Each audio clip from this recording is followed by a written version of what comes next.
tore through the sky. In its brief flash, it caught the steady march of knights crossing the forest under the pouring rain. Boots squelched with each step, a dull rhythm drowned by the forest's discordant choir, the cracks of ancient oaks, the rustle of rain-tossed leaves, and the creak of bushes. Their path, a narrow carpet of dead foliage, seemed to pull them toward the forest's edge. The air congealed in their lungs, a syrup that made each breath laborious. As their fingers tightened around hilts, their eyes swept the area with lethal focus, wary of every shadow. A sharp stench rose from a pool of rot that hung precariously close below the trail. Nostrils flared, yet their composure remained. Concentration, a set of lines etched on their faces. Then, the trees dimmed. A fog, glutted with muffled whispers, uncoiled. The amorphous mass skimmed over creeping roots and torn boughs, its movement deliberate and swift, almost as if it anticipated their very arrival. The artifact! Hurry! For a heartbeat, Horndl froze. His nerves screamed like men on a war-torn field, but decades of battle and unwavering discipline stilled the noise. He lurched forward, his fingers working the knot with reckless haste. The sack fell open as the cord unraveled, its weave an elegant tapestry of linen and intricate patterns that clung to his fingertips.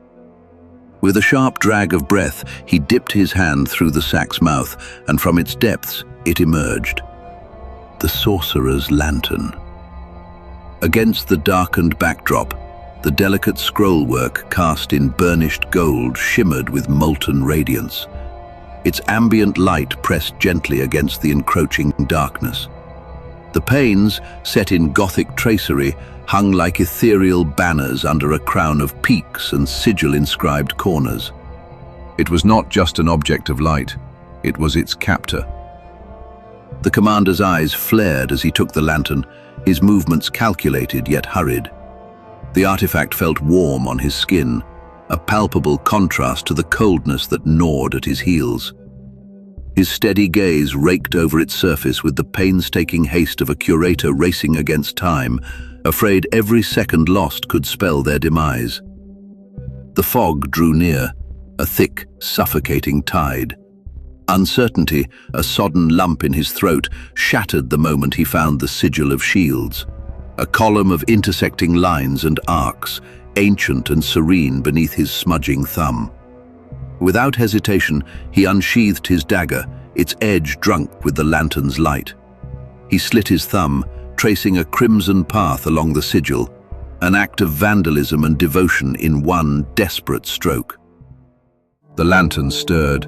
A deep, resonant hum erupted. The blood, thick with the scent of cloying metal, was swallowed whole, drawn into the sigil's grooves like water into parched earth. The commander leaned forward, pressing his forehead against the lantern's adorned crown. His lips moved, but no sound came. A silent plea meant only for the lantern. For a second, the world held its breath. Then the hum rose to a euphonic chord.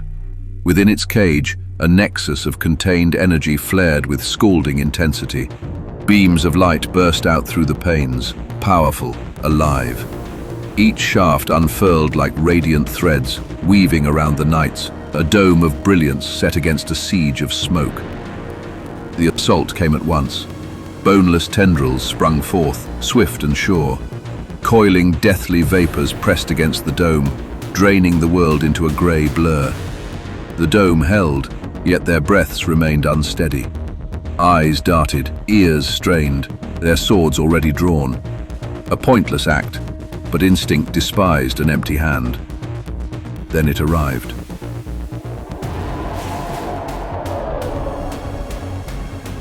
A guttural screech that tore through the forest, a sound like a wounded man screaming without lungs.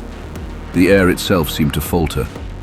It wore a tattered cloak, edges hollowed and frayed, the fabric stirring against a wind that wasn't there. Grey smoke bled from its form, cascading around the space where feet should be, the same smoke that hemmed them in. Was it flesh or a prison? The uncertainty pressed as heavily as the thickening air. Horndl's eyes narrowed on the commander, unsettled by his sudden stillness. He rushed forward, gripping his shoulder and giving it a shake. Commander. Do you see it? The shadow? Horndal squinted into the fog, searching. Nothing. He shook his head.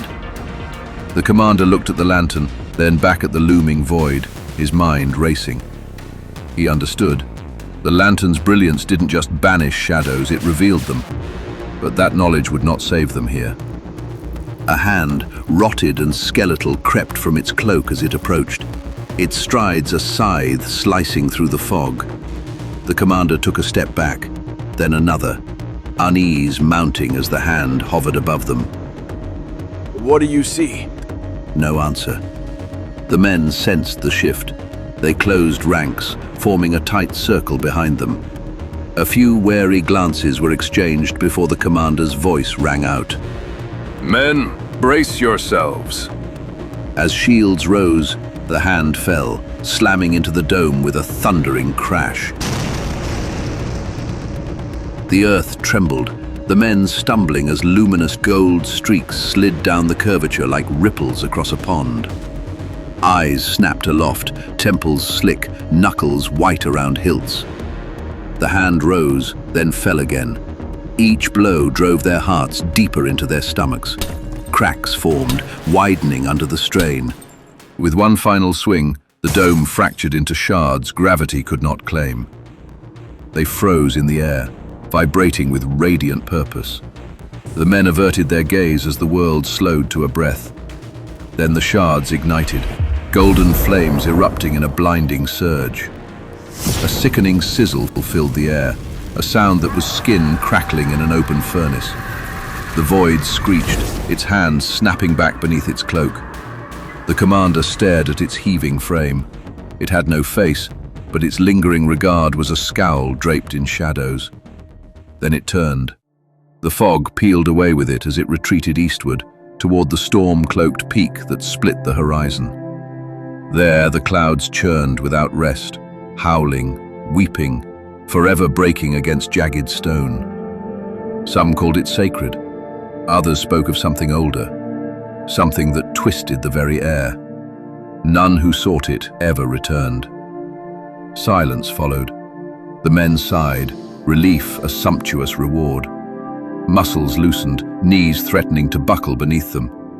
The commander watched as the fog vanished beyond his sight. He towed his gaze toward the lantern, detaching a hand from its surface. Its brilliance faded to a steady, subdued glow, ambient, quiet. 3 sigils left. The Queen was right. These untrodden grounds carry death. If not for her foresight, we would have fallen here. We keep moving. The fog will surely have us if we linger.